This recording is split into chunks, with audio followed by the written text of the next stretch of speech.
Orang yang tidak masuk Islam, yang tidak beragama Islam, kemudian dia mati dalam keadaan kafir, maka tempat tinggalnya dalam neraka jahanam selama-lamanya. Dan mereka kekal dalam neraka jahanam selama-lamanya. Dan mereka ingin keluar dari api neraka, nggak akan bisa keluar dari api neraka. Jadi orang-orang yang kafir, yang mati dalam keadaan kafir, tempat tinggalnya dalam neraka jahanam. Dan mereka ingin keluar, nggak bisa. Yuriduna yakhruju minan nari wa ma hum bikharijina minha walahum azabun muqim. Kata Allah dalam surah Al-Maidah, mereka ingin keluar dari api neraka, tapi nggak bisa mereka keluar. Dan mereka dapat azab yang pedih. Mereka ingin menebus dengan sepenuh bumi emas, sepenuh bumi emas, supaya bisa keluar dari api neraka, nggak bisa. Makanya kita bersyukur kepada Allah diberikan hidayah di atas Islam. Kita lihat di masyarakat kita ini, kalau kita lihat masyarakat yang zolim ya. Kenapa zolim? Orang berzina nggak dikomentari apa-apa. Kira nikah lagi, ya Allah nikah lagi, ribut tiap hari. Nah, apa urusannya dengan masyarakat? Sampai yang udah ngaji juga ibu-ibu terus bicara ustadz yang udah nikah lagi. Yang zina, yang maksiat nggak dibicarakan, diem, 1000 bahasa udah dia. Tapi kalau yang nikah syariat, no, mesti ribut. Ini bisikan dari siapa? Dari setan. Gitu. Karena kalau negara penjajah seperti itu, sudah dibisikin oleh para penjajahnya. Seolah-olah poligami ini zolim, padahal tidak zolim, tidak. Gak mungkin Nabi SAW melakukan sesuatu yang menzolimi wanita, tidak mungkin. Gak mungkin Allah mensyariatkan sesuatu yang menzolimi wanita, tidak mungkin. Dan ingat di sini juga kondisinya berbeda dengan negara Arab. Kalau negara Arab kondisinya orang biasa, orang nikah lagi 2, 3. Di sini, ini istrinya awalnya sudah ngizinkan, udah ngizinkan istrinya, kawinlah suami, diteror istrinya sama siapa? Pertama sama bapaknya, yang kedua ibunya, saudaranya, tetangganya. Lo ini nikah halal, diteror. Kamu apa udah nggak laku lagi? Kok kamu ngizinkan suami nikah lagi? Ini perkataan semua perkataan syayatin ini, setan semua yang ada.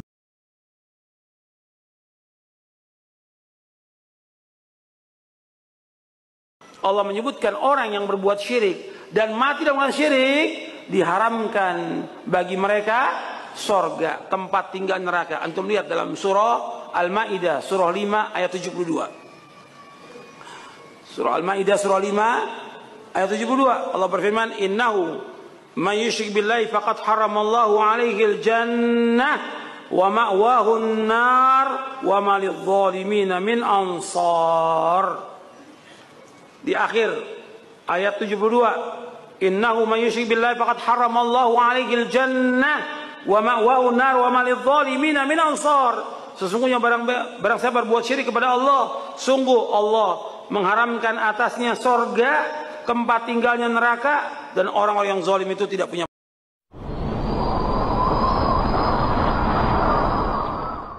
Terkadang kita di waktu maghrib rumah kita melongo. Terkadang di waktu maghrib jendela kita terbuka. Terkadang di waktu maghrib anak-anak kita main di luar. Akhirnya apa? Jangan salahkan kalau setan pun senang. Kata Rasulullah, tidak ada satupun pintu dan kamar yang jendela terbuka kecuali setan akan masuk. Setan masuk, Pak. Siapa di antara antum kalau waktu maghrib pintunya suka dibuka itu? Siapa di antara kita yang kalau di waktu malam pintunya suka dibuka? Jangan. Makanya Rasulullah menganjurkan kalau telah masuk waktu maghrib, segera tutup pintu-pintu, baca bismillah.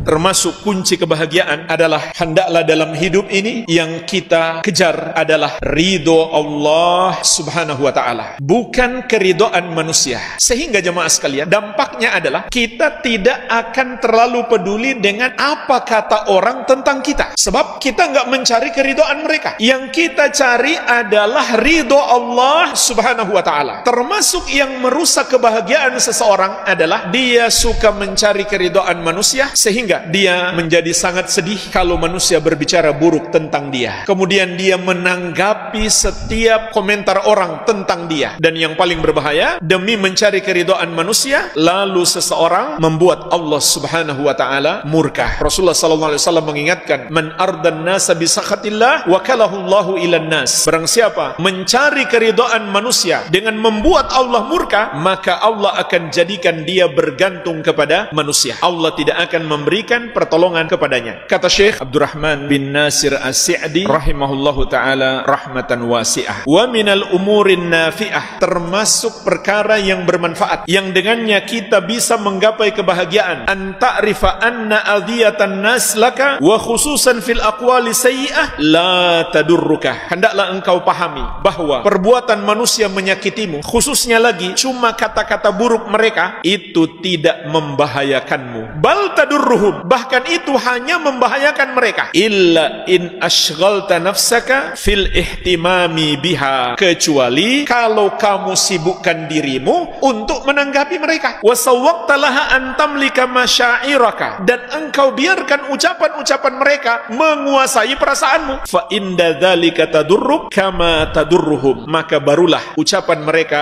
membahayakanmu sebagaimana telah membahayakan mereka, yaitu merusak kebahagiaan kita. Jadi kepikiran terus apa kata orang. Fa in anta lam tada laha balan lam tadurraka syai'an. Akan tetapi kalau kamu enggak peduli apa kata mereka, maka itu tidak akan membahayakan kamu sedikit pun. Terutama jemaah sekalian, hari ini mungkin banyak manusia lebih banyak hidupnya atau lebih banyak interaksinya di medsos. Dan di medsos itu ada orang di kehidupan nyata sangat sopan santun kalau ngomong. Kalau di medsos, Masya Allah, ucapannya sangat keras. Ucapannya membuat orang tersinggung, membuat orang marah. Kenapa? Karena banyak orang bisa berlindung di balik akun. Maka apa kata orang tentang kita di medsos maupun di dunia nyata, jangan terlalu difikirkan. Itu bisa merusak kebahagiaan kita. Jangan pula ditanggapi. Jangan kita sibuk menanggapinya. Jangan baper dengan apa kata orang. Tapi hendaklah yang kita fokuskan bagaimana diri kita di hadapan Allah Subhanahu wa ta'ala. Kalau Allah meridhai kita, tidak ada bahayanya seluruh makhluk memusuhi kita. Tapi kalau Allah murka kepada kita, tidak ada manfaatnya seluruh makhluk mau membela kita, mereka tidak akan sanggup melakukannya. Al-Amwah, menemani ibadahmu juga hijrahmu.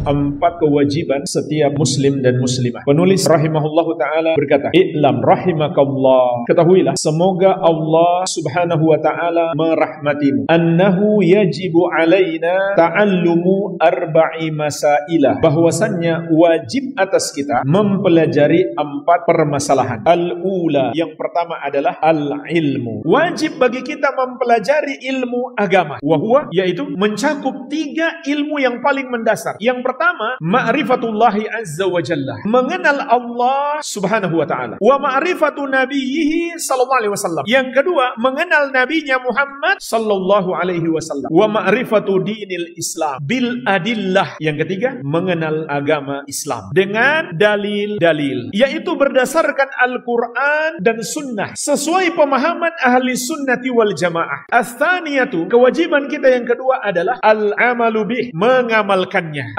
As-salisatu, kewajiban kita yang ketiga adalah ad-da'watu ilaihi, berdakwah kepadanya. Ar-rabi'atu, kewajiban kita yang keempat adalah as-sabru 'alal adza fihi, bersabar menghadapi kesulitan dan gangguan-gangguan di dalamnya, yaitu dalam menuntut ilmu, dalam mengamalkannya dan mendakwahkannya. Apa dalil 4 kewajiban ini? Syekh menyebutkan 2 dalil, dalil utama dan dalil pendukung. Qala rahimahullah, wad dalilu qauluhu ta'ala, dalilnya adalah firman Allah Subhanahu wa ta'ala, Bismillahirrahmanirrahim, wal asr, demi masa, innal insana lafi khusr, sesungguhnya manusia benar-benar berada dalam kerugian, illal ladzina amanu wa amilus salihati wa tawasaw bil haqqi wa tawasaw bis sabr, kecuali orang-orang yang beriman dan beramal saleh dan saling berwasiat dengan kebenaran dan saling berwasiat dengan kesabaran. Surat Al-Asr ayat 1 sampai ke 3. Inilah dalil 4 kewajiban. Mari kita bahas sisi pendalilan dalam ayat ini. ini Allah Subhanahu wa taala memulai surat ini dengan sumpah demi masa. Dan di sini ada dua faedah penting. Pertama, tidaklah Allah bersumpah dengan menyebut nama salah satu makhluknya kecuali makhluk itu sangat penting untuk diperhatikan. Dan waktu adalah hal yang sangat penting dalam hidup kita untuk kita manfaatkan sebaik-baiknya. Yang kedua, yang boleh bersumpah dengan menyebut nama makhluk hanya Allah Subhanahu wa taala. Sedangkan kita tidak boleh bersumpah kecuali dengan menyebut nama Allah, karena Rasulullah sallallahu alaihi wasallam bersabda, "Man halafa bi ghairillahi faqad kafara aw asyraka." Barang siapa bersumpah dengan menyebut selain nama Allah, maka dia telah melakukan kekafiran atau kesyirikan. Dan Allah gunakan di sini tiga muakkidat, tiga kata-kata penguat. Yang pertama, sumpah demi masa. Yang kedua, innah. Ini kata penguat untuk menekankan kalimat. Yang ketiga, huruf lam pada lafi. Subhanallah, ini menunjukkan apa yang disampaikan dalam ayat ini sangat penting. Sampai Allah menggunakan tiga penguat, tiga penekan kalimat. Apa yang ingin Allah sampaikan sehingga menggunakan tiga penekan? Innal insana lafi khusr. Sesungguhnya manusia di sini bermakna umum, semuanya tanpa pengecualian. Pengecualian nanti di ayat berikutnya. Benar-benar berada dalam kerugian. Untuk menyampaikan ini Allah kuatkan dengan tiga kalimat penguat. Manusia semuanya merugi. Artinya di dunia tersesat dan di akhirat akan mendapatkan azab. Semua manusia. Di ayat berikutnya baru Allah Subhanahu wa taala berikan pengecualian. Pengecualiannya adalah yang memiliki empat hal. Empat hal inilah dalil kewajiban empat perkara yang kita pelajari. Yang pertama, illalladzina amanu, kecuali orang-orang yang beriman. Dan iman yang benar adalah iman yang dibangun di atas dasar ilmu. Oleh karena itu, di dalamnya terkandung kewajiban menuntut ilmu. Yang kedua, wa amilus shalihat, dan orang-orang yang beramal soleh. Imam Ibnul Qayyim rahimahullah menjelaskan, amal soleh itu adalah amalan yang dilakukan dengan dua syarat. Yang pertama, atas dasar ikhlas karena Allah. Yang kedua, mengikuti petunjuk Nabi Muhammad sallallahu alaihi wa ala alihi wasallam. Oleh karena itu, amalan yang tidak ikhlas tertolak, dan amalan yang tidak sesuai petunjuk Nabi sallallahu alaihi wasallam tertolak. Kenapa? Karena itu bukan amal soleh. Berarti itu amal yang buruk. Meskipun perasaan kita mengatakan baik, meskipun mayoritas orang berkata itu baik, namun itu amalan yang buruk sehingga Allah tidak terima. Dan amal soleh itu tidak bisa kita realisasikan kecuali berdasarkan ilmu. Yang ketiga, watawasau bil haq, saling berwasiat dengan kebenaran. Berarti dakwah, menyampaikan ilmu yang sudah kita ketahui. Yang keempat, watawasau bis sabr, dan saling berwasiat dengan kesabaran. Berarti wajib sabar. Maka jemaah sekalian, jelaslah ini adalah dalil empat kewajiban kita dalam hidup. Betapa pentingnya ayat ini sampai penulis rahimahullahu taala menyebutkan, qala Syafi'i rahimahullahu taala, berkata Imam Syafi'i, semoga Allah merahmati beliau, "Lau ma anzalallahu ala khalqihi hujjatan illa hadhihi surah lakafathu." Andai Allah Subhanahu wa taala tidak menurunkan hujjah atas makhluknya kecuali surat ini saja, maka itu sudah mencukupi mereka. Maksudnya jemaah sekalian, andai surat ini saja yang Allah turunkan untuk mengingatkan apa kewajiban kita di dalam hidup ini, maka itu sudah cukup. Karena dalam surat ini sudah terkandung semua kewajiban kita. Namun maksud beliau secara global. Ini empat kewajiban kita. Menuntut ilmu, mengamalkannya, mendakwahkannya, dan bersabar. Jadi seluruh agama Islam kembali kepada empat ini. Kita pelajari, kita amalkan, kita dakwahkan, dan kita bersabar. Inilah jemaah sekalian dalil utama. Dalil pendukung. Wa qala al-Bukhari rahimahullahu ta'ala. Berkata Imam Al-Bukhari, babun al-ilmu qabla al-qawli wal amal. Bab ilmu sebelum ucapan dan perbuatan. Penulis rahimahullah ingin menguatkan kewajiban yang pertama, kewajiban menuntut ilmu. Karena ucapan dan perbuatan kita tidak akan benar tanpa ilmu. Karena syarat diterimanya ibadah harus sesuai petunjuk Nabi Muhammad SAW. Gimana agar bisa sesuai petunjuk beliau? Tentu harus kita pelajari terlebih dahulu. Wad dalilu qauluhu ta'ala. Dalilnya, ilmu harus didahulukan sebelum ucapan dan perbuatan. Adalah firman Allah Subhanahu wa ta'ala, fa'lam annahu la ilaha illallah wastaghfir li dzambik. Fa'lam, maka ketahuilah, berilmulah bahwasannya la ilaha illallah, tidak ada yang berhak disembah kecuali Allah, dan mohonkan ampunan atas dosamu. Surat Muhammad ayat ke-19. Fabada'a bil ilmi qabla al-qawli wal amal. Di dalam ayat ini Allah Subhanahu wa ta'ala mulai dengan ilmu sebelum ucapan dan perbuatan. Berilmulah, kemudian ucapan la ilaha illallah, dan perbuatan memohon ampun kepada Allah. Berarti ilmu harus didahulukan sebelum ucapan dan perbuatan. Bahwa ibadah itu sifatnya tauqifiyah. Apa sih tauqifiyah itu, Pak? Tauqifiyah itu artinya menunggu dalil. Ada dalilnya, lakukan. Nggak ada dalilnya, jangan. Kenapa ibadah itu bersifat tauqifiyah, Pak? Karena ibadah itu hak siapa? Hak Allah. Ibadah hak Allah, bukan hak makhluk, Pak. Karena ibadah hak Allah, berarti nunggu perintah dari siapa dong? Dari Allah. Ada perintah dari Allah, lakukan. Nggak ada perintah dari Allah, jangan lakukan. Karena Allah ingin diibadahi sesuai dengan apa yang Allah ridhai. bukan sesuai dengan selera-selera kita. Kebanyakan siksa kubur itu disebabkan oleh air kencing. Kebanyakan dosa manusia di muka bumi ini, di dunia ya, bukan di alam kubur. Di dunia, kebanyakan dosa manusia akibat dari lisannya. Aktsaru khotoya bani Adam fil lisani. Kebanyakan dosa manusia berada pada lisannya. Tapi kebanyakan siksa kubur nanti di alam kubur disebabkan oleh masalah air kencing. Kalau kita lihat ini kan masalah kecil ya. Masalah yang ini juga bisa pahamlah semuanya. Tapi kita lihat realitanya. Banyak kaum muslimin yang tidak mau tahu masalah ini. Mereka asal pakai tisu saja, ya, tidak dibersihkan dengan bersih yang sebenar-benarnya, masih ada air kencing tersebut di kemaluannya, atau mungkin terkena kepada percikan yang ada di pakaian maupun di tubuh yang lain. Kata Nabi, kebanyakan siksa kubur itu disebabkan oleh air kencing. Maka berhati-hatilah. Allahu Akbar, Allahu Akbar, Allahu Akbar, Allahu Akbar, Allahu Akbar, Allahu Akbar. Subhanallah, subhanallah, subhanallah. Afwan ya akhi, anak ingin bertanya. Nah, akhi. Ya akhi, tadi ketika antum menaiki tangga, antum mengucapkan Allahu Akbar. Dan ketika antum turun, antum mengucapkan Subhanallah. Apa itu? Ini adalah salah satu sunnah Nabi SAW. Apa dalilnya? Dalilnya ada di Sahihul Bukhari. Kita lihat akhi. Di halaman 793, nomor hadis 2993, dari Jabir bin Abdullah radhiyallahu anhu maqal. Dia mengatakan, "Kunna idza sa'idna kabbarna wa idza nazzalna sabbahna." Kata Jabir bin Abdullah radhiyallahu anhu, kami dulu ketika bersama Nabi SAW, kalau seandainya kami naik, maka kami bertakbir. Kalau seandainya kami turun, maka kami bertasbih. Hadis ini juga diriwayatkan oleh Imam Ahmad, akhi. Masya Allah. Syukran ya akhi. Barakallahu fiik. Barakallah.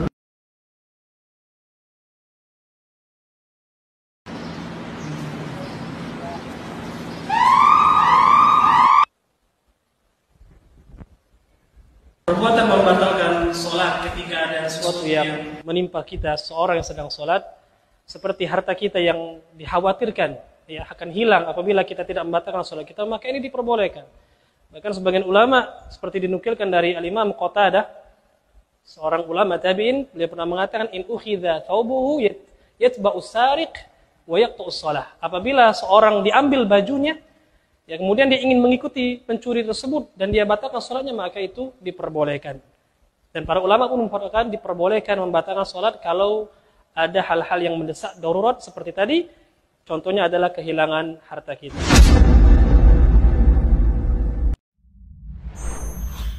Ada apa-apa itu yang diingat Allah. Bukan berarti nggak berikhtiar. Karena duit ya kerja, meriang ya berobat, tapi tetap ketergantungannya bukan kepada pekerjaan, bukan kepada obat, tapi ketergantungannya kepada sinten Allah Azza wa Jalla. Kalau kita susahnya karena ada yang sakit, Allah itu Maha Asy-Syafi, Maha menyembuhkan. Jadi kenapa kita nggak mau minta sama Allah Azza wa Jalla? Minta sama Allah. Menghadapi hal-hal yang susah, ekonomi lagi apa? Sulit, kemudian ada ancaman ini, ada ancaman itu, ada masalah keluarga. Angkat tangan, minta sama Allah Azza wa Jalla. Teman-teman kalau punya teman ya yang biasa aja, yang wajar saja ya, walaupun dia bestie misalkan, jangan semua hal tentang dia kamu harus tahu gitu ya. Ada hal-hal yang dia memiliki privacy, kita juga harus punya batasan gitu ya. Kalau kita cocok dengan seorang teman, ingat masih seorang teman itu dengan teman yang lain dia punya batasan-batasan yang harus kita jaga begitu ya. Karena saya pernah dikabari gitu ya, ada seorang yang dia itu benci kalau temannya ini, teman baiknya ini punya teman yang baru. Ya, mungkin itu penyakit secara psikologis. Lagi pula, boleh jadi suatu saat kita akan diuji oleh Allah Subhanahu wa Ta'ala dengan adanya permasalahan antara kita dengan dia gitu. Biasanya yang seperti ini, yang tadinya care, cinta luar biasa, ya sayang luar biasa, biasanya itu akan berbalik membenci juga luar biasa. Kalau sudah begitu kan repot jadinya. Dulunya orang-orang melihat kita dekat sekali sama dia, kemana-mana bareng, tiba-tiba bermusuhan. Atau dulunya saling membenci, bermusuhan luar biasa, tiba-tiba akrab. Apa kata dunia kalau seperti itu? Hanya mencintai dan membenci sewajarnya saja, dan jangan sampai berbuat zalim, baik zalim dalam mencintai maupun dalam membenci. Makanya orang-orang bijak mengatakan, ahbib habibaka haunamma asa an yakuna baghidaka yawmamma, wa abghid baghidaka haunamma asa an yakuna habibaka yawmamma. Cintailah orang yang engkau cintai sewajarnya saja, jangan berlebih-lebihan. Karena boleh jadi suatu saat engkau akan diuji, engkau akan benci kepada dia, atau dia akan membencimu, atau dia akan menjadi musuhmu. Sebaliknya, musuhilah, bencilah musuhmu, ya jangan juga berlebih-lebihan. Boleh jadi suatu saat engkau akan mencintainya, atau dia akan mencintaimu. Barakallahu fiik.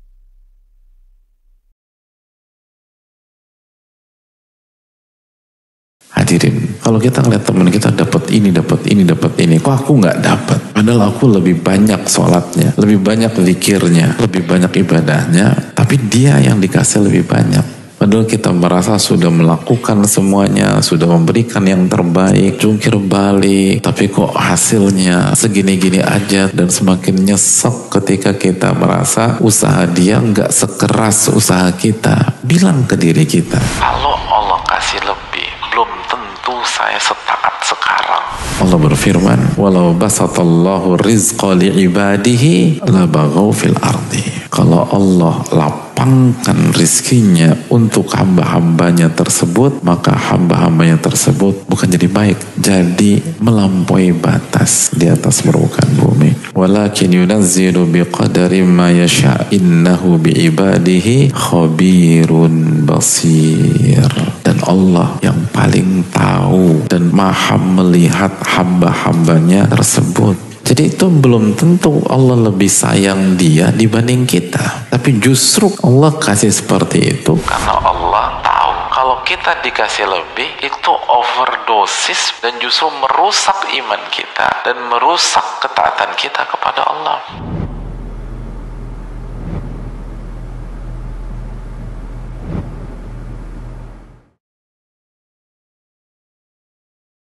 Teman-teman, kita sudah mengetahui alasan kenapa kita wajib mengikuti jejaknya para sahabat dalam memahami dan mengamalkan agama. Namun secara ilmiah, apa sih yang dimaksud dengan mengikuti pemahaman para sahabat? Secara ilmiah, apa batasan-batasannya? Wujud konkretnya seperti apa? Nah, Syekh Profesor Dr. Saleh Sindi hafizahullah ta'ala, beliau menjelaskan bahwasanya berpegang teguh dengan pemahaman para sahabat radhiyallahu ta'ala anhum ajma'in yang dikenal dengan manhaj salaf, berpegang teguh dengan manhaj salaf itu mencakup 4 hal secara ilmiah ya. Kalau kita mau urei, mencakup 4 hal. Yang pertama kata beliau, al-akhdhu bi ijma'ihim idza ittafaqu. Wajib bagi kita untuk mengambil kesepakatan mereka, ijma' mereka, jika mereka bersepakat pada suatu permasalahan. Ya. Terlebih permasalahan tersebut menyangkut urusan agama. Wajib bagi kita untuk mengambil kesepakatan mereka tersebut. Jika tidak, maka kita dikatakan kita belum dikatakan mengikuti manhaj salaf, belum dikatakan mengikuti generasi terbaik umat ini, yaitu para sahabat radhiyallahu ta'ala anhum ajma'in. Di antara ijma' para sahabat, misalkan para sahabat bersepakat ya memilih Abu Bakar As-Siddiq sebagai khalifah Rasulullah sallallahu alaihi wasallam. Ya. Jika ada orang yang mengatakan Abu Bakar tidak layak menjadi khalifah, yang paling layak menjadi khalifah adalah Ali bin Abi Thalib misalkan, dan ini terjadi, sebagian orang Syiah Rafidhah mengatakan demikian, bahkan mereka mengkafirkan Abu Bakar As-Siddiq. Jika ada orang yang berpendapat seperti itu, maka dia keluar dari ijma'nya para sahabat. Dia termasuk orang yang menyimpang, keliru dalam masalah ini. Kemudian yang kedua, mengikuti manhaj salaf berarti adamul khuruj an aqwalihim idza ikhtalafu. Tidak boleh kita keluar dari pendapat mereka kalau seandainya mereka berbeda pendapat dalam suatu permasalahan. Ya. Katakanlah dalam satu permasalahan para sahabat berbeda pendapat menjadi dua kubu misalkan, maka kita tidak boleh memunculkan pendapat ketiga di luar pendapat mereka. Ya, jika kita memunculkan pendapat yang baru, pendapat yang ketiga, tidak mengikuti salah satu di antara pendapat para sahabat, maka kita dikatakan tidak mengikuti manhaj salaf dalam masalah tersebut. Kemudian yang ketiga, as-sukutu amma sakatu anhu. Kita wajib untuk diam, tidak bicara dalam suatu perkara, terlebih dalam urusan agama ini, jika para sahabat diam dalam masalah tersebut. Jika para sahabat tidak bicara dalam suatu perkara urusan agama, maka kita pun tidak boleh bicara masalah tersebut, tidak boleh memunculkan hal tersebut. Jadi kita wajib diam pada perkara yang mereka diamkan. Sebagai contoh, para sahabat radhiyallahu ta'ala anhum ajma'in, mereka tidak pernah bicara tentang kaifiyat sifat Allah, hakikat sifat-sifat Allah subhanahu wa ta'ala. Tidak pernah membicarakan secara detail seperti apa hakikat sifat Allah subhanahu wa ta'ala. Maka kita pun jika kita mengikuti manhaj mereka para sahabat, kita pun wajib diam dalam masalah tersebut. Kita wajib sebatas mengimani makna sifat-sifat Allah subhanahu wa ta'ala, menerimanya, ya, tanpa menyelami hakikat seperti apa dan bagaimana sifat Allah subhanahu wa ta'ala tersebut, karena ini tidak pernah dibicarakan oleh para sahabat radhiyallahu ta'ala anhum ajma'in. Ternyata kita dapati banyak orang belakangan yang mendalami ilmu filsafat, ya, ilmu kalam, ya, mereka mendalami permasalahan ini sehingga mereka menyimpang. Ya, mereka menyimpang karena mereka berbicara tentang hakikat sifat Allah dengan akal mereka, yang kemudian mereka menyimpulkan itu mustahil, sehingga mereka menolak banyak sifat-sifat Allah subhanahu wa ta'ala. Inilah akibatnya jika kita bicara perkara yang didiamkan oleh para sahabat, tidak bicarakan oleh para sahabat dalam urusan agama ini, apalagi itu menyangkut urusan ketuhanan, sifat-sifat Allah subhanahu wa ta'ala.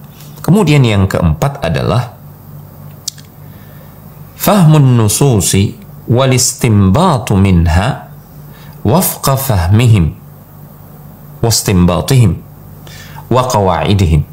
Kita wajib memahami nas-nas dalil dari Al-Quran maupun hadis-hadis Rasulullah SAW sesuai dengan pemahaman mereka para sahabat, sesuai dengan kesimpulan hukum yang mereka telurkan dari hasil ijtihad mereka terhadap nas-nas dalil dari Al-Quran maupun hadis-hadis Rasulullah SAW. Kita juga wajib mengikuti kaidah-kaidah mereka dalam memahami nas-nas dalil tersebut. Kita tidak boleh keluar dari pemahaman mereka, karena Allah Subhanahu wa ta'ala mengancam, ya, dalam firman-Nya, "Wa may yushaqiqir rasul min ba'di ma tabayyana lahul huda wa yattabi' ghayra sabilil mu'minin nuwallihi ma tawalla wa nuslihi jahannam wa sa'at masira."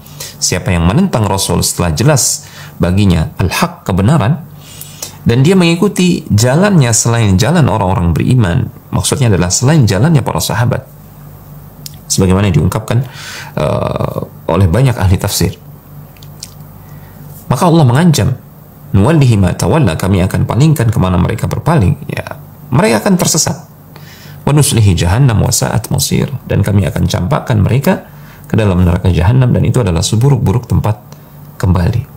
Orang yang tidak mengikuti pemahaman para sahabat dalam beragama, terancam dia tersesat, dan terancam dia akan masuk ke dalam neraka karena ketersesatannya tersebut. Waliyahudzubillah. Semoga Allah memberikan taufik. Wassalamualaikum warahmatullahi wabarakatuh. Meninggalnya seorang alim berarti diangkatnya ilmu. Diangkatnya ilmu berarti berkurangnya ilmu.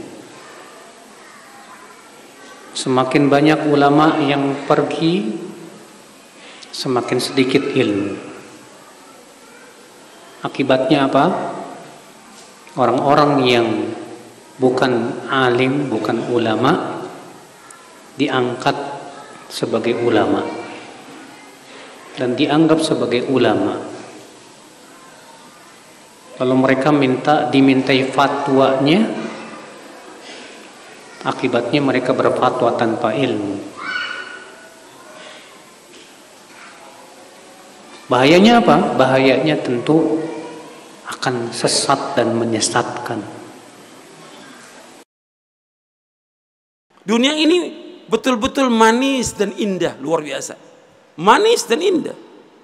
Kata Nabi, inna dunya hulwatun khadirah wa inna allaha mustakhlifukum fiha fayanzuru kaifa ta'malun fattaqud dunya wattaqun nisa fa inna awwala fitnati bani Israel kanat fin nisa, akhrajahu Muslim. Kata Nabi, sesungguhnya dunia itu indah dan manis. Indah dan manis. Wa inna Allah mustakhlifukum fiha, Allah jadikan kamu sebagai pengelola bumi ini.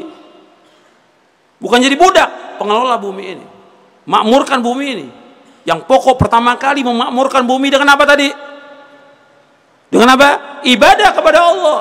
Memakmurkan bumi ini dengan ibadah kepada Allah, bukan dengan yang lain, bukan. Kemudian kata Nabi SAW, Allah memberikan kamu untuk mengelola dunia ini. Wa inna Allah mustakhlifukum fiha fayanzuru kaifa ta'malun, Allah akan lihat nanti bagaimana kalian beramal. Bukan Allah akan lihat kamu bagaimana kamu kaya atau tidak, kamu punya apa, tidak. Allah akan lihat bagaimana kamu beramal di dalamnya, di dunia ini. Dunia ini untuk kita beramal, untuk akhirat, bukan untuk dunia. Kemudian Nabi ingatkan di sini, hadisnya ada di buku ini ada, fattaqud dunya wattaqun nisa. Hati-hati kamu kepada dunia, hati-hati kepada dunia wanita, hati-hati kepada dunia, hati-hati kepada manusia. Fa inna awwala fitnati bani Israel kanat fin nisa. Sesungguhnya awal fitnahnya Bani Israel dengan sebab wanita. Dan fitnah wanita, fitnah yang luar biasa. Dua fitnah yang besar. Yang pertama, fitnah harta. Yang kedua, fitnah wanita. Antum hati-hati. Nabi bersabda SAW dalam hadis yang sahih yang diriwayatkan Imam Tirmidzi dan yang lainnya, inna likulli ummatin fitnah wa fitnatu ummati al-mal. Sesungguhnya bagi setiap umat ada fitnah, dan fitnah umatku masalah harta.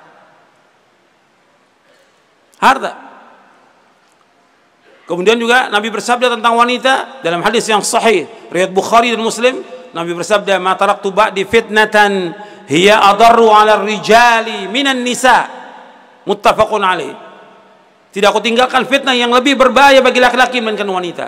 Ini dua fitnah yang kita wajib hati-hati. Juga orang, kata para ulama, yang menikahi janda adalah mendapatkan orang yang sudah punya pengalaman hidup. Dan pengalaman hidup itu akan sangat membantu si suami untuk terawat. Sementara seseorang menikah untuk itu. Maka tadi saya bilang kalau tujuannya untuk bercanda-canda saja, banyak jalan-jalan, segala macam, ya memang begitu. Biasanya perawan nih. Tapi kalau yang mau dirawat, pulang ke rumah sudah siap makanannya, ya, tidak banyak cemburunya, segala macam, ya itu memang kejandanya. Kemudian juga, kata para ulama, janda juga bisa asyja'laha an tuslihal ahwal. Ya. Janda itu bisa lebih mudah untuk memecahkan perkara-perkara. Jadi pada saat lagi ada masalah, kita lagi hadapi masalah, lalu kita ajak diskusi, maka dengan pengalaman hidup dia bisa diajak diskusi. Dan ini jarang sekali bisa terjadi pada gadis. Hukum riba ini semua hukumnya haram. Dalil-dalilnya sangat tegas. Sekarang kita fokus ke dalil. Karena nanti sebuah hadis, teman-teman, saya ingin antum renungi baik-baik. Tulis baik-baik, tempelkan di profil, ya, dengan niat untuk mengingatkan kita sama orang lain. Jangan riya. Ingat selalu, tempel. Kalau bisa print, tempel di meja kerja. Tempel, teman-teman, perhatikan, ini bahaya sekali. Bahaya sekali. Saya bacakan dulu ayat, itu hadis nanti yang saya bilang ya. Pertama firman Allah SWT dalam surah Al-Baqarah ayat 275. Kata Syekh Abu Bakar rahimahullah, riba diharamkan berdasarkan firman Allah Subhanahu wa taala, a'udzubillahi minasyaitonir rajim, wa ahallallahu al-bai'a wa harrama riba. Padahal Allah telah menghalalkan jual beli dan mengharamkan riba. Jual beli silakan, transaksi jual beli. Riba tidak boleh. Ini saya pernah kasih contoh kalau soal ini ya. Jadi kalau misalnya seseorang mau beli mobil, dia nggak ada duit, maka dia boleh datang. Saya boleh datang kepada teman saya mengatakan, saya mau beli mobil harganya 200 juta. Bisa kamu beliin nggak? Oh bisa, saya beliin. Tapi saya jual sama kamu ya Khalid ya, 220 juta. Jadi awal akadnya apa? Terakhir jual beli. Dia beliin saya beli dari dia. Saya udah tahu modalnya berapa, dia sudah ambil keuntungan. Tapi ini akad jual beli. Dia bukan mengutangkan saya, tapi dia beli. Saya pun beli dari dia. Selesai, dia putus akad beli sama tempat sana, dia juga putus akad jual beli sama saya. Kemudian tidak apa-apa jatuh tempo 35 bulan, tidak apa-apa. Tapi jangan dia hitung utang. Dia menghutangkan saya 200 juta, bukan mobil, sehingga hutang. Ini yang dimaksud perbedaan ayat di sini. Allah menghalalkan jual beli, Allah mengharamkan riba. Karena riba umumnya itu adalah utang, kayak tadi riba jahiliyah, riba nasiah itu. Utang yang bertambah tanpa sebab, ya. Hanya ingin untuk dijadikan sebagai pendapatan. Juga dalam firman Allah SWT Al-Imran ayat 130, A'udzu billahi minasyaitonir rajim, ya ayyuhalladzina amanu la ta'kulur riba adha'afan mudha'afa. Hai orang-orang beriman, jangan kalian memakan riba dengan berlipat ganda. Ini yang jadi masalah teman-teman, kalau antum baca ayat ini kalau tidak faham, maka mungkin tidak bisa ya ditarik dalam kehidupan sehari-hari. Tapi kita kalau pertemukan ini memang ditanya begitu. Kalau kita terlibat dalam praktisi riba itu baru orang tahu ayat ini. Subhanallah, mulia sekali. Kapan kita buka pintu riba, maka pintu riba yang lain terbuka terus. Sekarang antum kredit, dia lihat 3 bulan saja kita sukses membayar atau 6 bulan dibukain lagi. Hah?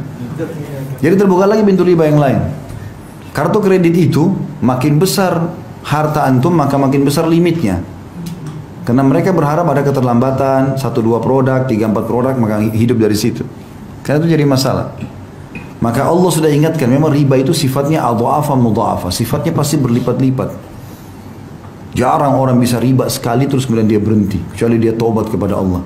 Umumnya pasti terikat di sini, terikat di situ. Bahkan ada orang parah sekali, karena semua badannya riba. Odol, uang riba. Sikat giginya riba. Ya, sabun dipakai mandi riba, samponya riba, baju pakai riba, bantal tidur riba, sendok riba, gelas riba, semua riba, air minum riba. Kenapa? Pakai kartu kredit semua. Belanja bulanan gesek, yang bayarin bank. Uang riba bukan? Bagaimana antum hidup begitu dari riba semua? Susu anak riba, celana dalam riba, haram semua. Gimana caranya nggak sadar ini? Maka ini poin, tangkap dulu contoh ini ya. Saya akan hubungkan dengan hadis yang saya bilang tadi, supaya betul-betul harus kapok ini, berhenti, nggak boleh tidak. Dan jangan takut berhenti teman-teman sekalian, karena bahaya sekali, ancamannya berat. Ya, maka dia akan terus berlipat-lipat itu. Seperti kasus kita bilang, enggak, saya tidak kena bunga kok, misalnya tadi kayak riba nasiah. Tapi kalau antum telat jam 12 malam lewat 1 menit saja, udah kena. Oh kan bunganya cuma 50 ribu. Bukan masalah 50 ribunya, kena hukum ribanya. Riba itu mau 1 rupiah ke atau 10 ribu rupiah, sama saja. Dia intinya kena riba. Itulah. Kemudian Nabi SAW merincikan kedua ayat di atas. Sabda pertama adalah hadits Abu Daud nomor 333, Ibnu Majah nomor 2277 dan Tirmidzi nomor 1206, dan beliau mensahihkannya. Kata Rasulullah SAW, la'anallahu akilar riba wa mu'kilahu wa syahidaihi wa katibah. Allah melaknat pemakan riba. Makna melaknat, diangkat berkah hidupnya. Kalau makan tidak pernah cukup, pakai baju tidak pernah cocok, rumah tangga ribut terus, ada anak sakit, macam-macam. Allah melaknat pemakan riba, pemberi riba, yang mengambilnya dan yang memberikan, 2 orang saksinya dan pencatatnya, pegawai, staf, tulis, tanda tangan, ya segala macam sama. Masuk dalam masalah ini. Berarti tidak ada yang bisa lolos nih. Jadi kan, kena semua. Saya kan cuma pegawai, tidak tahu apa-apa, nggak bisa. Siapa suruh kerja di situ? Ya, nggak bisa. Haram-haram. Ya, nggak bisa kita cari halal ya teman-teman. Ya. Lebih jelas lagi hadis Nabi SAW, perhatikan baik-baik. Dikatakan oleh Nabi SAW, dan hadis ini diriwayatkan Imam Ahmad nomor 21.450. Sanadnya dikategorikan sahih. Renungi baik-baik hadis ini. Kata Nabi SAW, dirham riba ya'kuluhu ar-rajul wa huwa ya'lam ashaddu min 36 zanyah. 1 dirham dari hasil riba yang dimakan oleh seseorang sedangkan dia mengetahuinya, dosanya lebih berat daripada 36 kali berzina. Antum zina sama 1, 2, 3, 4, 36 perempuan, itu baru sama dengan 1 dirham riba. 1 dirham itu 10 ribu rupiah, 5 ribu rupiah. Ambil bunga bank. Itu sudah 36. Bagaimana kalau kita kerja di sana gajinya 5 juta? Nah, hitung sendiri. Kalau 1 dirham 36 kali berzina, kalau sekian juta berapa kali itu? Ini zina loh ini. Dan ini teman-teman sekalian, Nabi SAW berikan gambaran agar orang faham. Karena umumnya zina orang tahu itu haram. Gitu. Zina sama perempuan yang tidak halal bagi laki-laki itu orang tahu bobotnya berat. Selalu diingatkan. Di sini Nabi SAW datangkan 1 dirham riba. Bukan Nabi mengatakan misalnya 100.000 dirham riba. Enggak, 1 dirham riba. Paling kecil. Sama dengan 36 kali zina. Sudah paham sampai sini? Ini hadis yang lebih tegas lagi. Perhatikan setelahnya. Kata Nabi SAW, ini luar biasa teman. Saya kalau baca ini merinding, subhanallah. Hadis ini tegas, ini yang saya bilang tadi. Hadis ini disahihkan oleh Imam Hakim dalam kitab Mustadraknya. Kata Rasulullah SAW, Ar-riba 73 baban aisaruha ayyankiha rajul ummah wa inna arba riba irdur rajulil muslim. Kata Nabi SAW, riba itu memiliki 73 pintu, 73 tingkatan. Yang paling rendah, yang paling ringan, setara dengan seseorang berzina dengan ibunya. Ya? Itu berat sekali.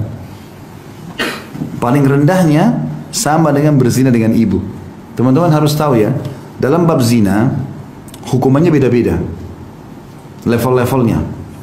Yang paling ringan dalam masalah zina adalah berzinanya orang. Dia pergi ke tempat zina, lalu dia zina, dia bayar pelacur, selesai. Itu yang paling ringan. Tapi itu juga sudah dosa besar. Ada di atasnya, zina lebih berat daripada itu. Berzina dengan istri tetangga, pasangan tetangga. Itu ditanyakan oleh Nabi SAW. Kata para sahabat, ya Rasulullah, dosa apa yang paling berat? Kata Nabi SAW, engkau berzina dengan pasangan tetanggamu. Tentu kalau orang zina dengan istri tetangga, berarti istri tetangga zina sama suami tetangganya, kan gitu. Kenapa tetangga? Karena orang yang paling dekat. Sampai kata Nabi SAW, Jibril selalu mewasiatkan kepadaku untuk mengingat dan berbuat baik dengan tetangga sampai aku kira tetangga mau dapat warisan. Walaupun tetangga itu orang kafir, tapi kita berbuat baik. Nabi SAW waktu di Mekah itu disakiti dengan Abu Jahal, Abu Lahab, kena tetangga semua. Nabi SAW tinggal di rumahnya Khadijah. Khadijah rumahnya di komplek mewahnya Mekah. Sebelahnya toko-toko Quraisy semua. Hampir tiap hari pintu rumahnya ditaruh kotoran, taruh sampah.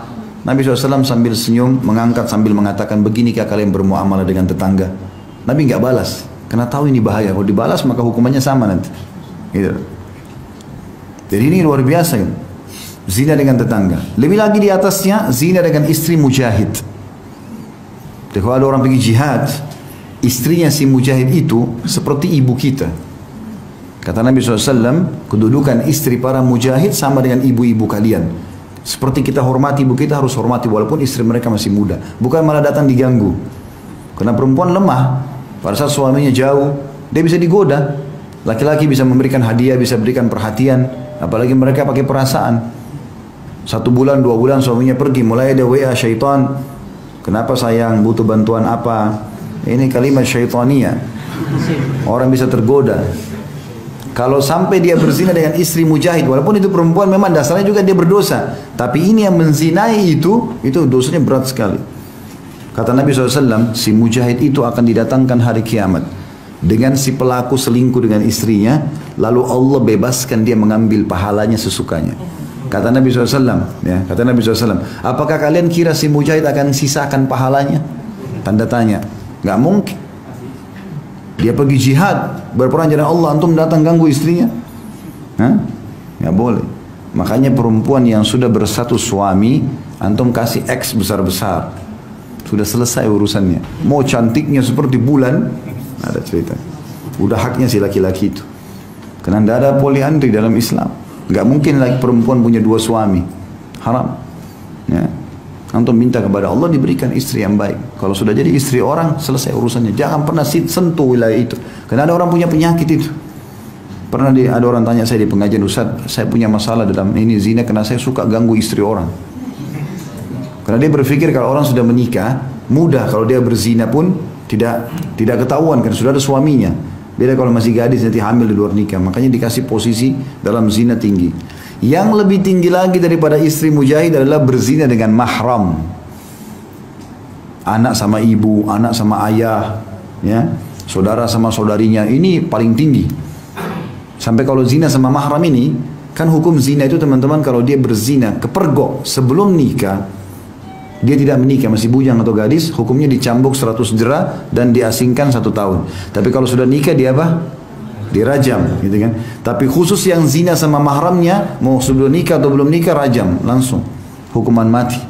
Karena bahaya kalau lahir, kalau hamil pun ini bahaya, anak ini statusnya gimana? Masuk dalam mahram, hati-hati, mantan pasangan orang tua. Ya, misal seorang duda punya 3 anak laki-laki. Umurnya si duda ini 50 tahun. Anaknya paling tua umur 25 tahun misalnya. Lalu sekarang dia nikah lagi sama perempuan umur 20 tahun. Berarti istrinya sekarang lebih muda daripada anaknya yang pertama. Tetap ini ibunya ini. Mahram abadi. Kalau ayahnya sudah menikah, ini ibunya. Seperti ibu dia, mustahil. Nggak ada apa-apa, nggak boleh apa-apa. Sampai pernah di zaman Nabi SAW ada orang menikahi mantan istri ayahnya. Oleh Nabi SAW diutus seorang sahabat, disuruh hukum. Ya. Disuruh hukum, kemudian diambil hartanya sebagai harta rampasan perang, seperti rampasan perang. Itu bahaya sekali, nggak boleh gitu kan. Jadi mantan pasangan orang tua juga masuk di sini. Sama juga dengan tidak ada namanya mantan mertua, tidak ada mantan anak mantu.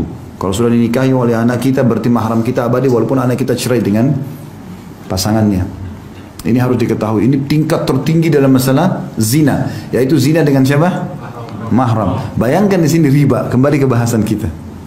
Riba 73 tingkatan. Yang paling rendah orang berzina sama ibunya. Jadi terendahnya riba sama tertingginya zina. Selain 36 berzina tadi, ini sama dengan zina sama ibu sendiri. Nabi kasih contoh kalimat itu. Seperti seseorang menikahi ibunya sendiri. Dan pintu yang paling berat, ini hati-hati teman-teman. Pintu yang paling berat dalam masalah riba, itu selevel, setara dengan menodai kehormatan seorang muslim. Faham gak ini? Saya ulangi ya. Tertinggi dari zina adalah zina dengan mahram. Terendahnya riba sama dengan ini. Berarti riba ini berat sekali. Karena dia sama dengan hukumnya orang zina yang paling tinggi kan gitu. Tapi subhanallah ada yang lebih harus kita hati-hati. Tertingginya riba itu dosanya selevel dengan mencoreng kehormatan seorang muslim. Antum gosip, ngambil hartanya muslim, ya, apalah sakiti hatinya, itu sama dengan riba level ke-73. Ini hati-hati. Jangan antum buat masalah sama orang. Jangan sentuh hartanya orang, jangan hina orang, jangan caci maki, jangan buat musuh. Apalagi muslim, bahaya sekali. Bisa ditangkap nggak bahayanya nih? Ya, mencoreng kehormatan seorang muslim, merusak namanya, menggibah dia, memfitnah dia, segala macam, membongkar-bongkar aibnya. Ini selevel dengan dosa tertingginya riba. Ini naudzubillah minasyaitonir rajim. Harus hati-hati. U'budullah, bagiannya tauhid, bagiannya manhaj sunnah, wajtanibut tagut, menjauhi kesyirikan, penyimpangan dan kesesatan di dalam beragama, menjelaskan jalan-jalan syaitan.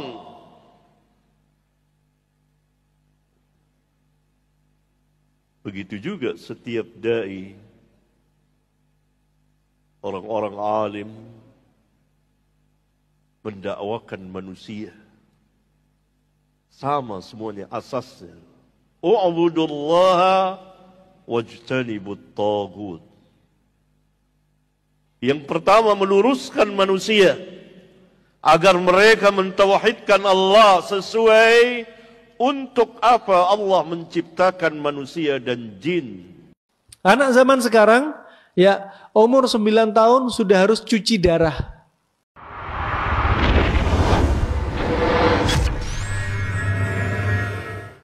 Kenapa? Karena darahnya sudah nggak mampu, karena dia sering minum apa? Minuman sasetan yang di blender dengan es sehari 5 bungkus, 5 kemasan. 9 bulan, 1 tahun, ginjal sudah tidak kuat. Coba. Kita yang sudah 40 tahun ke atas, alhamdulillah, dengan izin Allah, sehat walafiat. Kenapa? Karena kita ya nggak seperti anak-anak 9 tahun yang makannya sembarangan. Ya. Kemudian anak 12 tahun, Kami dapati dari teman kami, seorang dokter anak, dia menyebutkan anak 12 tahun sudah kena stroke. Ternyata kebiasaan minum teh kemasan, ya, 1 hari 5 botol selama 9 bulan sampai 12 bulan. Apa? Kena stroke. Kenapa? Karena ada pemanis aspartam yang dia menyempitkan pembuluh darah di otak. Coba ajib. Makanya apa? Back to nature itu mending. Ya, terbaik, kembali ke alami. Yang terbaik. Ya, ibu-ibu sebagai dokter di rumahnya, tobibah di rumahnya, kalau ngasih uang jajan ke anak, perhatikan jajannya apa. Hidangkan di rumah Anda dengan menu makanan sehat. Jangan dihidangin permen di depan. Kasih permen diganti dengan kismis. Ya, kasih dengan kurma, kacang almond, Masya Allah, ajib. Daripada minum kemasan-kemasan, mending sediakan setiap hari untuk dia sari tebu, Masya Allah. Sari tebu untuk apa? Membersihkan paru-paru. Tebu untuk membersihkan lambung. Tebu untuk mengencerkan darah. Tebu untuk menormalkan gula darah. Manis tapi bagus untuk menormalkan gula darah. Coba ajib. Tebu untuk apa? Melunturkan apa? Pembuluh darah. Tebu juga untuk apa? Untuk melunakkan paru-paru yang sudah keras. Ya, banyak sekali manfaatnya. Coba bayangin. Daripada dibelikan yang tidak jelas. Nah, barakallahu fikum. Makanya Anda faham sebagai tabibah di rumah Anda.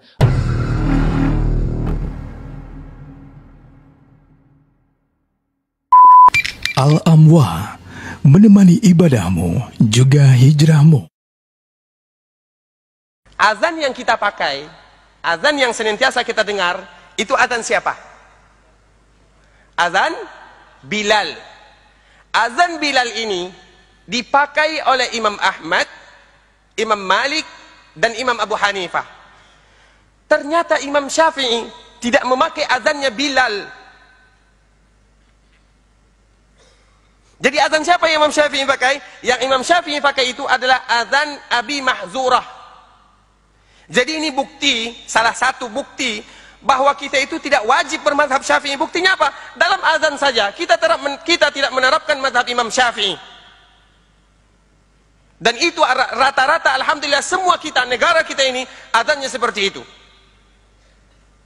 Nah, bagaimana azan Abi Mahzurah? Abi Mahzurah ini siapa? Abi Mahzurah ini adalah muazzin yang ada di kota Mekah. Jadi dulu ketika Rasulullah SAW pulang dari peperangan Hunain, ketika Rasulullah SAW setelah kembali dari peperangan Hunain, maka Rasulullah SAW beristirahat di sebuah tempat. Kemudian dia memerintahkan Bilal untuk azan. Ketika Bilal ini azan, maka didengar oleh Abi Mahzurah. Abi Mahzurah ini dia pertama kali mengolok-olok azannya Bilal. Ketika Bilal mengatakan Allahu Akbar, maka dia mengikutinya, mengolok-olok karena dia benci kepada Muhammad SAW. Pada saat itu dia masih muda. Ketika Bilal azan, maka dia mengolok-olok dan mengulang-ulang azan Bilal ini. Kemudian didengar oleh Rasulullah SAW. Ketika Rasulullah SAW mendengarnya, maka disuruh siapa yang tadi mengulang-ulang azannya Bilal. Maka akhirnya dihadirkan Abi Mahzurah. Karena Abi Mahzurah ini, ketika dia mengulang-ulang azan Bilal, dia mempunyai suara yang indah. Kemudian Rasulullah SAW mengatakan, coba ulang apa yang tadi kamu baca. Maka dia melantunkan azan seperti yang dilantunkan oleh Bilal dan ada tambahannya. Nah, pada saat itu Rasulullah SAW menetapkan Abi Mahzurah sebagai muazzin kota Mekah sampai dia meninggal. Dan inilah mazhabnya Imam Syafi'i di dalam sigat dan lafaznya azan. Apa lafaznya? Allahu Akbar, Allahu Akbar, Allahu Akbar, Allahu Akbar, Allahu Akbar, Allahu Akbar, Allahu Akbar, Allahu Akbar. Dengan suara yang kuat seperti biasa. Kemudian suara yang pelan. Asyhadu an la ilaha illallah, asyhadu an la ilaha illallah, asyhadu anna Muhammadar Rasulullah, asyhadu anna Muhammadar Rasulullah. Kemudian setelah suara pelan, suara yang kuat. Asyhadu an la ilaha illallah, asyhadu an la ilaha illallah, asyhadu anna Muhammadar Rasulullah, asyhadu anna Muhammadar Rasulullah. kemudian baru hayya 'alas salah, hayya 'alas salah, hayya 'alal falah, hayya 'alal falah. Itu adalah azannya Abi Mahzurah, dan ini adalah mazhabnya Imam Syafi'i. Berarti kita orang Indonesia ini kalau mengatakan wajib bermazhab Imam Syafi'i, bagaimana dengan azan kita? Nah, dari sinilah dapat kita mengatakan bahwa bermazhab itu bukan wajib, tetapi hanya boleh. Kalau seandainya wajib, banyak sesuatu orang-orang kita ini yang menyelisihi mazhab Imam Syafi'i rahimahullahu ta'ala. Berjabat tangan. 10 bahaya syirik. Kesyirikan merupakan dosa paling berbahaya dan paling besar yang dilakukan oleh manusia. Untuk mengetahuinya lebih lanjut, berikut adalah 10 ulasan ringkas mengenai bahaya syirik. Pertama, syirik menimbulkan rasa khawatir dan hilangnya rasa aman di dunia dan akhirat. Sebagaimana firman Allah Subhanahu wa Ta'ala yang artinya, orang-orang yang beriman dan tidak mencampur adukan keimanan mereka dengan kezaliman, yaitu kesyirikan, mereka itulah yang akan mendapatkan keamanan, dan mereka itulah orang-orang yang mendapatkan petunjuk. Kedua, syirik adalah penyebab seseorang tersesat di dunia dan akhirat. Allah Subhanahu wa Ta'ala berfirman yang artinya, barang siapa yang mempersekutukan Allah dengan sesuatu, maka sesungguhnya ia telah tersesat sejauh-jauhnya. Ketiga, dosa syirik akbar tidak akan diampuni oleh Allah jika pelakunya mati dan belum sempat bertaubat. Allah Subhanahu wa Ta'ala berfirman yang artinya, sesungguhnya Allah tidak akan mengampuni dosa syirik, dan Dia mengampuni segala dosa selain dosa syirik bagi siapa saja yang dikehendakinya. Barang siapa yang mempersekutukan Allah, maka sungguh ia telah berbuat dosa yang besar. Keempat, jika seseorang berbuat syirik akbar, seluruh amalannya akan terhapus. Allah Subhanahu wa Ta'ala berfirman yang artinya, seandainya mereka mempersekutukan Allah, niscaya lenyaplah dari mereka amalan yang telah mereka kerjakan. Kelima, pelaku syirik akbar pantas masuk neraka dan diharamkan surga untuknya. Dari Jabir, bahwasanya Nabi SAW bersabda yang artinya, barang siapa yang mati dalam keadaan tidak berbuat syirik kepada Allah dengan sesuatu apapun, maka ia pasti akan masuk surga. Barang siapa yang mati dalam keadaan berbuat syirik kepada Allah, maka ia akan masuk ke dalam neraka. Keenam, syirik akbar membuat pelakunya kekal di dalam neraka. Allah Subhanahu wa Ta'ala berfirman yang artinya, sesungguhnya orang-orang kafir, yakni ahli kitab dan orang-orang yang musyrik akan masuk ke neraka jahanam. Mereka kekal di dalamnya. Mereka itulah seburuk-buruk makhluk. Ketujuh, syirik adalah sejelek-jelek perbuatan zalim dan sejelek-jelek dosa. Allah Subhanahu wa Ta'ala berfirman yang artinya, dan ingatlah ketika Luqman berkata kepada putranya di waktu ia memberi pelajaran kepadanya, hai anakku, janganlah engkau mempersekutukan Allah. Sesungguhnya mempersekutukan Allah adalah benar-benar kezaliman yang besar. Kedelapan, syirik menghapuskan cahaya fitrah seorang hamba. Karena seorang hamba terlahir pertama kali di atas fitrah, yaitu di atas tauhid dan ketaatan. Allah Subhanahu wa Ta'ala berfirman, tetaplah di atas fitrah Allah yang telah menciptakan manusia menurut fitrah tersebut. Tidak ada perubahan pada fitrah Allah. Itulah agama yang lurus. Tetapi kebanyakan manusia tidak mengetahui. Manakala seseorang berbuat kesyirikan, maka dia telah lari dan berpaling dari fitrahnya. Kesembilan, syirik khafi atau syirik yang samar seperti riya akan menghapuskan amalan yang terkait dengannya. Syirik khafi ini lebih dikhawatirkan daripada Al-Masih Ad-Dajjal, dan lebih dikhawatirkan akan menimpa umat Muhammad SAW. Rasulullah SAW bersabda yang artinya, maukah kamu kuberitahu tentang sesuatu yang menurutku lebih aku khawatirkan terhadap kalian daripada fitnah Al-Masih Ad-Dajjal? Para sahabat berkata, tentu saja. Beliau bersabda, syirik khafi, yaitu syirik yang tersembunyi. Manakala seseorang berdiri mengerjakan salat, dia perbagus salatnya, dia perindah salatnya karena mengetahui ada orang lain yang memperhatikannya. Kesepuluh, Allah dan Rasulnya berlepas diri dari orang-orang yang berbuat syirik. Allah Subhanahu wa Ta'ala berfirman yang artinya, dan inilah permakluman dari Allah dan Rasulnya kepada umat manusia pada hari Haji Akbar, bahwa sesungguhnya Allah dan Rasulnya berlepas diri dari orang-orang musyrikin. Al-Hujjah.com. Ini riba jahiliyah di zamannya Nabi SAW. Jadi misalnya nih ya, saya kasih hutang, kamu bayar tahun depan. Atau yang ringan-ringan aja deh ya, saya kasih uang kamu 1 juta, kamu bayar bulan depan ya. Ketika bulan depan nggak bisa bayar, barulah dihitung bunganya. Itu riba jahiliyah. Kalau riba sekarang dari bank ribawi dan pinjaman online, kapan mulai dihitung ribanya? Kapan mulai dihitung? Dari awal akad sudah dihitung bunganya. Sudah dihitung dari awal akad. Kalau riba jahiliyah masih bantu orang. Tahun depan kamu bayar.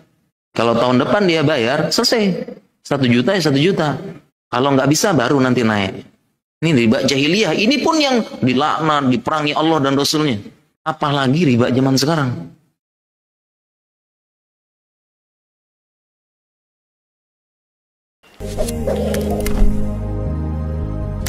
Sallallahu alaihi wasallam.